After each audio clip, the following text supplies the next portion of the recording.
Donsky.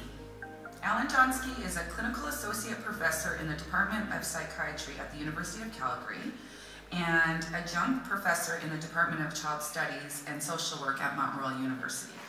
He takes an integrated care approach to patients, combining mind, heart, and spirit, and has a deep understanding of the complexities of humanity and all its dimensions, which have made him a leader in his field. Welcome. It's lovely to be here. I was thinking about the question earlier on about a hero. My grade 8 science teacher, Mr. Davey, he was my hero, even though no one in the class liked me, or liked him. I think some of the kids liked me, but I was a little obnoxious at the time. And one day I came last in a science test, absolutely last in a class of 32 boys. And he called me over and he said, "Donsky, what happened?" And I said, "I didn't study. I had a nice weekend." And he said, "Well, how old do you think you could do?" I said, "Well, I don't know." He said, "No, serious question. How old do you think you could do?" I said, "A whole lot better." And then he said, "No, seriously." And I said, "Well, I think I could come first if I actually tried and if I put in the effort." And the next science test, I came first. And what he did, in an indirect way, was he had me go inside, which is what this is all going to be about. And we're going to go inside, because every child needs a hero, and truly we also need to help kids understand that a hero is already inside you. It's not somebody else out there necessarily, and we always think of hero as something external. But in my work as a child and adolescent psychiatrist, a lot of the healing and the spiritual well-being that I have helped kids find has actually to go inside and see what they've already got. And they say to deep thought, what is the meaning of life, the universe, and everything? And the computer whirs and buzzes, and the computer says to them, 42, and the people say, we don't understand. And the computer answers back, I think the problem, to be quite honest, is that you've never actually known what the question was. And as a psychiatrist and as adults, and what Steve does and what Steve models is asking good questions. So here's a good question. What's it all about? And Carl Jung, the famous psychologist, said, as far as we can discern, the sole purpose of human existence is to kindle a light in the darkness of mere being. Our last speaker, Tapisa, did that. She found ways, and the community finds ways to kindle a light in the darkness of mere being. There are very important elections going on today in a country not too far away from us. And we're hoping that there will be a little more light and a little less darkness. The hero. One of my academic and spiritual heroes is a guy called Joseph Campbell, who wrote a book in 1949 called The Hero with 1,000 Faces. And he said that the hero's journey is actually not an external one, it's an internal one. And mythology is not a lie. Mythology are the stories by which we live. And mythology serve 4 purposes. The first is the mystical. It keeps us in awe with just the magic of being alive. And when people have been abused or misused, they don't feel alive. The cosmological, the big question. Who are we? What is our place in the universe? The sociological. How we order our society and what's worthwhile. These are important questions. And then lastly, which is interesting, the pedagogical, or teaching or learning. Teaching and learning how to live a life. And we can teach kids this. Kids do well if they can. I'm also a fan of Ross Green stuff. Here's the hero's journey. And it's no accident that the biggest selling movie series on the planet all have the same theme. And they involve young people. And so we've got Star Wars, we've got Malala Yousafzai, who's calling, and purpose came in the form of a bullet in her head, and a table is named after her today. We've got Lord of the Rings, the movie Wonder. It's a great movie if you haven't seen it. Recently, Black Panther. We have to let go of the life we plan to accept the one that's waiting for us. And we need to open in the cycle. You start off and you just have this call to adventure. You're living an ordinary life. And then you step from the known into the unknown. You get yanked away from your family, or you get abused, or you get maltreated, or you get beaten at school. And Joseph Campbell said the purpose of our life is to actually become a hero in our own life. My job is not to be Gandhi, or Nelson Mandela, or Martin Luther King, or Mother Teresa, or Malala. My job is to be the best Allan Donsky that I can be. I don't need to be like somebody else. And I don't need a wing, and I don't need capers. Capers. No, I don't like capers. A cape. No, I don't eat capers. You're right. So how do we show up for our lives? Well, it's very difficult. We live in a culture which is constantly yanking us away from this moment. Our mind is always chattering. And we spend 30 to 40% of our time not actually being present. Present for everything. Present for the tough stuff. We have to face the difficulties. We need to learn how to go inwards, and we need to be supported, and we need to be shown how to navigate the internal space. And if we live too much in the past, it's filled with all kinds of regrets and depression and misery. And if we jump into the future too much, we take the past and we project it into the future, and we say, because I've had a lousy life in the past, my future's going to be horrible. Well, that's a lie. Simply not true. But it's what the mind does. Life is simple, not easy. I love mindfulness. I teach mindfulness. And this is it. This is what we can be mindful of. This moment is the only moment I've ever got. The past is gone, the future's not here. Can I inhabit it and notice what comes up in terms of thoughts and feelings? And they just pop up. They just come from nowhere. The mind just does stuff. And then those thoughts and feelings lead to actions which are helpful. In green, please do more. Neutral or unhelpful. We need to stop doing what's not helpful. Until we stop doing what's not helpful, there's no room to do what is helpful. So shouting at the kids if they come into the principal's office, not helpful. Establishing a relationship, helpful. Letting the kid decide when they're ready to talk, helpful. Not complicated. He's not a psychiatrist, but he's a great therapist. But it all starts with paying attention. When I pay attention, I become aware. This is a tough moment. And in every tough moment, we've got a choice of how we respond to it. We said the word intention came up earlier. The intention to be present. The intention to notice what's going on inside me right now. What do I need? What's called for? And once I set my intention, I'm likelier to be in a wiser mind, likelier to take a wiser action, and for sure get a better outcome, which is your entire life. And it all starts with paying attention, which is what I had to do, and what Steve's done in his work. And we pay attention to the needs of the people who we interact with. We pay attention to our own needs as well. Viktor Frankl, how many people, hands up, have heard of Viktor Frankl? Yeah. He survived a number of death camps in Nazi Germany, and assuming that you didn't get a bullet in your head or die of typhus or hypothermia, he noticed that some people actually survived the camps, and they did so by having a certain attitude. And this is what he came up with, and he became a therapist afterwards. He started a school of therapy called logotherapy in Vienna after the war. He said, between stimulus and response, there's a space. The pop-up. And in that space is your power to choose your response, and in your response lies your growth and your freedom. You can't choose what's happened to you, you can't choose your pop-ups, but you can choose what you do with them. Kids do well if they can. Let's teach them to tolerate their feelings. Let's teach them not to pathologize their experiences. Let's teach them to understand where their fight or flight or freeze reactions come from. And let's help them understand and tolerate it all and find their heart and go inside. Most people in this audience, I'm sure, know this. The base of the brain, adrenaline, fight, flight, or freeze, goes up, triggers the emotional system in the middle of the brain, the limbic here, emotional memory processing, is this friend or foe? We freak out, we flip our lids, in the words of Dan Siegel, and then we can't do the higher executive functioning. I'm sorry about the colors on the slide. Thinking, planning, organization, inhibiting, etc. We can't do the problem solving Steve alluded to because we're not regulated enough.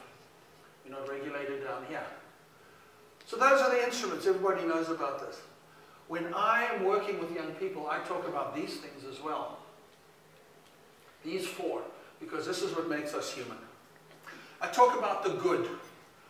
So when I'm talking with young people, I say to them the moral, the good. Is it good for you to beat yourself up? I'm not asking if you're justified. I'm not asking if you've got enough reasons why you think you're lousy or dumb or stupid or ugly or fat or whatever. I'm asking, is it good for you? No, it's not. I put in relationships. That word came up earlier as well. What is your relationship to yourself? Are you your own best friend? And if not, why not? Spirit. Heart. What does your heart need? What does your heart want? Remember that when we get hurt, the heart shuts down, we put a wall around it, but you also can't access those very things you need which come from the heart. Love and kindness and compassion and forgiveness and patience and humility and joy and beauty and connection and letting go and hope and perseverance, etc. So we have to work with the spirit and then the soul, the deepest part of us.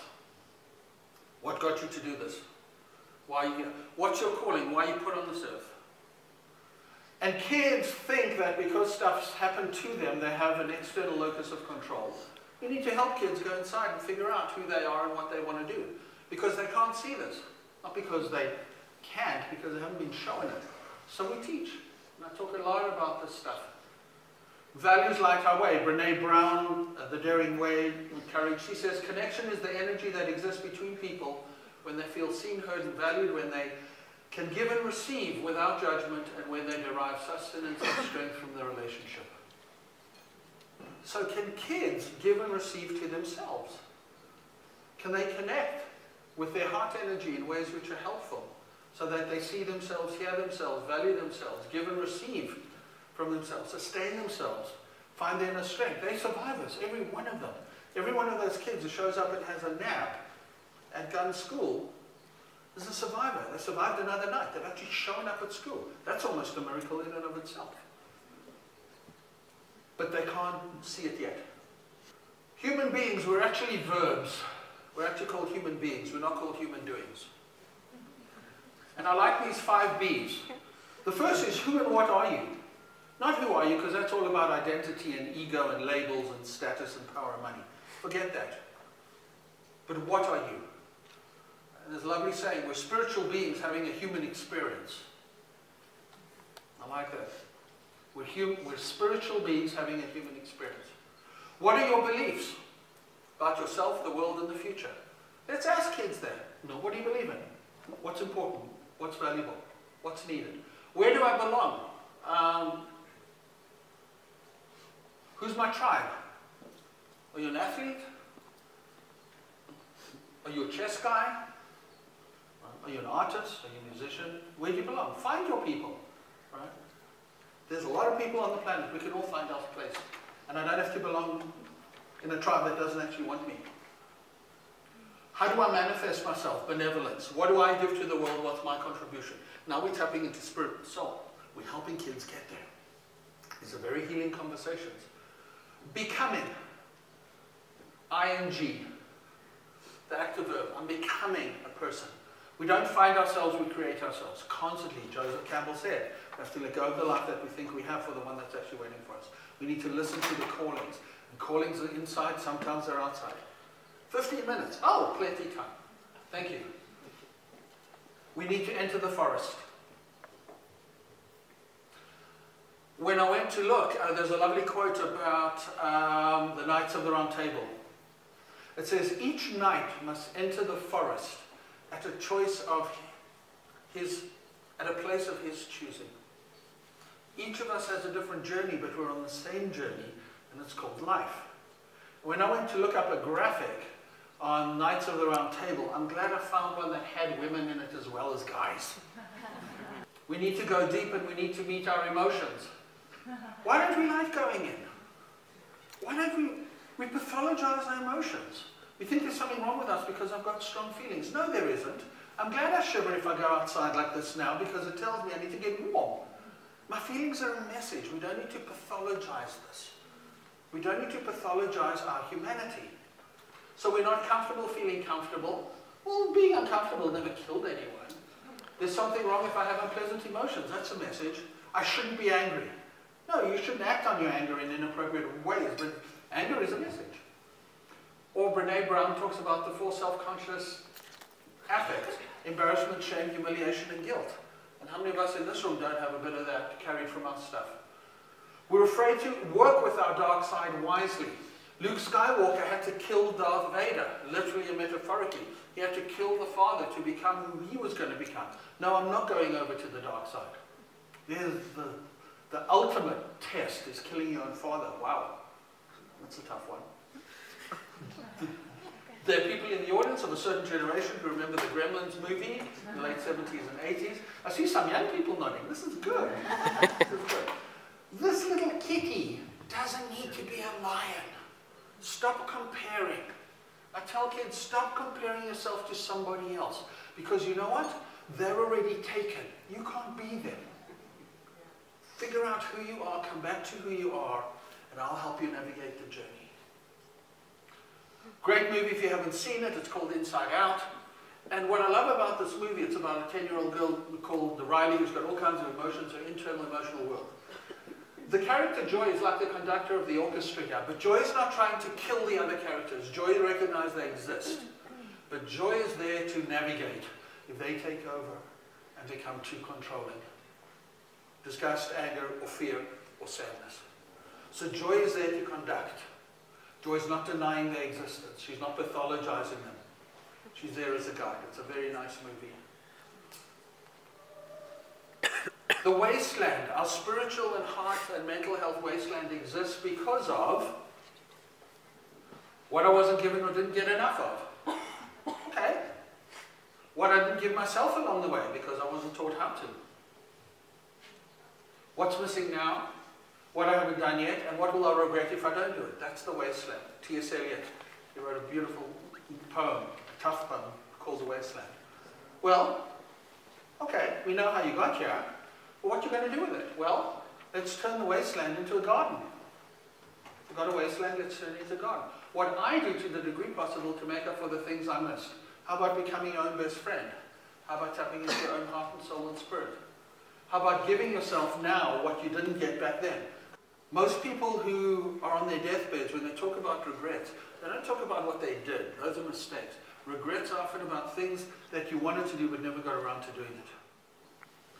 Here's a few comments that we can say specifically to kids. A hero out there is going to rescue you. No, they're not. You're already a survivor. You need to be something you're not. No, you don't. You are who you are, and that's a good enough place to start. You're not good enough and never will be. It's a message kids get. You are good enough in recognizing your own humanity and imperfection. I'm not lovable, safe, and worthy. That's all we need, lovable, safe, and worthy. And every threat and every time we get upset is because our lovability, safety, or worthiness is threatened. You are lovable, safe, and worthy enough just as you are. Stop actually believing what others say you are. You're okay no matter what happened to you. What others want you to be. No, follow your bliss. Your powers are all you need to start. You don't need to be a superhuman. Heroes are ordinary humans doing things they didn't think they could do. That's all humanity is. Heroes are not afraid. Heroes are always afraid of not doing what they could be doing. I can't not do this. Right? I can't not do it. Wonder Woman had to leave the island and go off and help. What ingredients are you missing? I ask kids this. I say, well, quality life is like a pie. You need lots of ingredients to make a yummy pie. But maybe you're missing some. Family, friends, physical, school, screen, social, etc. Spirit. Right? The kids who are most bored are the ones who go to school and they play video games and they say, I'm bored. Well, yeah, you've only got 2 ingredients in your pie. Right? You can't tell a kid to get off screens and games until you give them something else to fill their time with. That's why they hang on to it. Here are the ingredients that we need. Here's a list, some of which we've heard already. So we need to teach kids, and I invite each of you, I've got a few minutes, I invite each of you to look at that list and see which 2 or 3 jump out at you. That we can practice, because each of us has a different human curriculum. And we need to teach kids. All these are very important in terms of being human. And we all need to practice them over and over. And these ingredients kids often lack because they weren't taught it. Kids do well if they can. And the word compassion came up earlier. I love the word compassion. I think it's in here somewhere. Yeah, there it is. Co is to be with, to work with. Passion is the same root word as pathos, which is pathology, which is suffering. To be with suffering in the service of saying what's called for now. The warrior's approach is to say yes to life, yes to it all. to participate joyfully in the sorrows of the world. We cannot cure the world of sorrows, but we can choose to live in joy. When we talk about settling the world's problems, we're barking up the wrong tree. The world's perfect, it's a mess, it's always been a mess. I'm not going to change it. My job is to straighten out my life. Joseph Campbell, by the way, was a mentor to George Lucas, who did the Star Wars movies.